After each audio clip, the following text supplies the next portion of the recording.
la question financière du fric et tout, ça, j'ai bien compris. Je suis intéressé, comme nous disait ma collègue, sur le néocolonialisme, en quelque sorte. On avait quand même, est-ce qu'on avait des intérêts aussi français de mettre en place des hommes qu'on contrôlait aussi d'une certaine manière, y compris pour que les relations économiques et notamment les ressources des pays que nous avions colonisés continuent de venir dans des échanges commerciaux. Je pense qu'il y avait quand même derrière des intérêts économiques et politiques au-delà du fric échangé. Absolument. Il n'est que de lire les mémoires de Jacques Foccart. Qui était c'est la Bible. Ouais. C'est la Bible.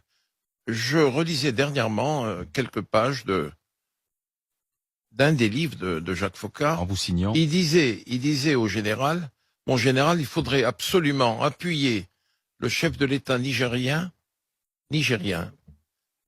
Certes, c'est un militaire, mais il faut l'appuyer parce que nous avons découvert de nouveaux gisements d'uranium. Voilà, il faut l'appuyer. C'est le fond. Alors que ce chef d'État nigérien était un militaire satrape. C'est ça. Oui, une ordure. Mais un satrape. et le général il suffit de lire le livre de Foccart, le général de dire « Je ne veux pas savoir, faites donc ». Mais oui, faites donc. Ils avaient découvert de l'uranium. Donc pareil pour le Gabon, il y avait l'uranium, il y avait le pétrole. Pareil pour le Congo. Mais ça a toujours été, on soutient ces chefs d'État parce que ces États sont riches. Bien sûr. Voilà, on soutient ces chefs d'État parce que ces États sont riches. On a les entreprises françaises qui font du business là-bas. En fait, c'est un circuit du pognon. C'est-à-dire que c'était des intérêts croisés. C'est l'intérêt du pays vous aussi. Vous nous soutenez, vous nous maintenez au pouvoir. Vos entreprises peuvent faire du business. Et puis, entre nous, on se passe du pognon. Mais on est d'accord. En fait, le fric servait à ça. Oui, mais c'est l'intérêt du pays aussi. Mais c'est ce que font maintenant les Chinois et les Russes. Et du jour, tout simplement. Moi, je me rappelle, pendant 10 ans, 12 ans, ça a continué avec le président Sarkozy. Robert, il y a un appel d'offres à Dakar, il y a un appel d'offres à Libreville, il y a une concurrence forte contre une entreprise française, la CFAO, la SCOA, ou tant d'autres. Oui, bien sûr. Il faudrait que vous y alliez et tout. Sarko tue, le président le président Chirac. J'allais, je lui dis, voilà, il y a telle et telle entreprise, il faudrait, le président y tient. Alors hop. Les lois de l'appel d'offres n'étaient pas respectées et on obtenait le marché, c'est terminé. Voilà. C'est ça, il y avait un intérêt d'État. C'était pas qu'une histoire de pognon, parce que tu résumes tout au pognon, mais ça c'est de l'intérêt économique pour notre pays, en quelque sorte. Bien sûr, mais ce que l'on apprend et ce dont parle Robert Bourgi, effectivement, c'est de ses voyages, des personnalités qui étaient là, qui faisaient la France-Afrique. Mais cet argent qui arrivait entre l'Afrique et la France, derrière, ça servait à maintenir des liens, installer des régimes, des entreprises et des intérêts économiques. Robert, je voulais vous poser une question, parce que je connais un peu le Gabon. Le lien entre André Mbaoba, l'ancien ministre de l'Intérieur de Bongo, et son fils pour les élections présidentielles. Parce que j'ai été un peu dans cette mouvance. Tu étais là-bas, toi?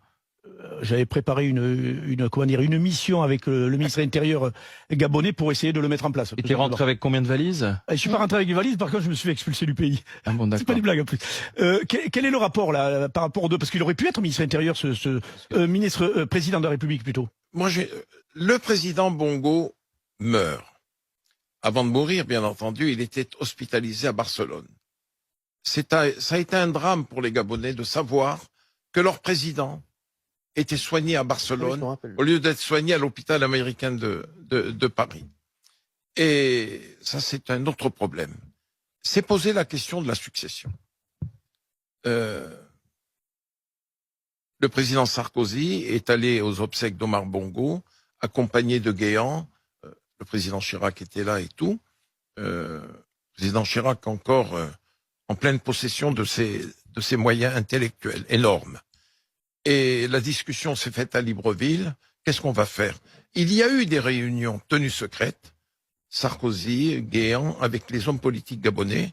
Il a été décidé que ça serait Ali Bongo. Le fils. Le fils, accompagné de sa sœur Pascaline. C'est la France qui décide. C'est la France qui a décidé. C'est la France qui a décidé. Et attendez, il y avait comme candidat contre lui André Mbaoba. Et le président Sarkozy de se tourner vers moi, il me dit, mais et André Robert? Je lui dis, je le tutoyais. Je lui dis, écoute Nicolas, moi le président Bongo m'a dit qu'il avait une nette préférence pour André, mais que il ne pouvait pas marcher avec André contre Pascaline, ça sera Ali et Pascaline. Bon, le choix a été fait. Mais à un moment donné de la campagne présidentielle, nous nous sommes rendus compte que André Mbaobam était en train de croquer Ali sur le plan de la popularité grandissante. Tout à fait. Il était en train de croquer parce qu'il était financé par un autre Fang qui était le président de la Guinée équatoriale. L'actuel président finançait André Mbaobam. J'ai dit au président Sarkozy, je dis attention Nicolas. Donc il fallait mettre plus de pognon. Non. On est en train de perdre pied. Qu'a décidé le président Sarkozy? Un homme de décision, attention. Nous étions en plein mois d'août. Il dit, il va falloir que j'appelle Alain Joyandet, ministre de la Coopération. Tu es à Sainte-Maxime? Je lui dis, tu le sais bien que je suis à Sainte-Maxime. Le président Sarkozy était au Cap-Nègre. Il m'a dit, fais venir, je veux pas donner son nom, un ministre d'État de Bongo, père, fais-le venir à Sainte-Maxime. La rencontre se fait avec Alain Joyandet et la feuille de route, arrêter le financement de Mbaobam par La Guinée. le président Obama. Ah la vache. Le déjeuner se fait dans un restaurant de Sainte-Maxime.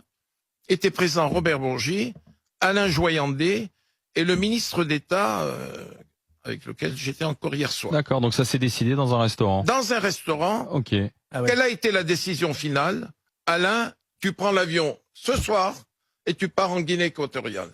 Le ministre de la Coopération s'est rendu en Guinée équatoriale, a dit au président Obiang, stop, arrêtez le financement.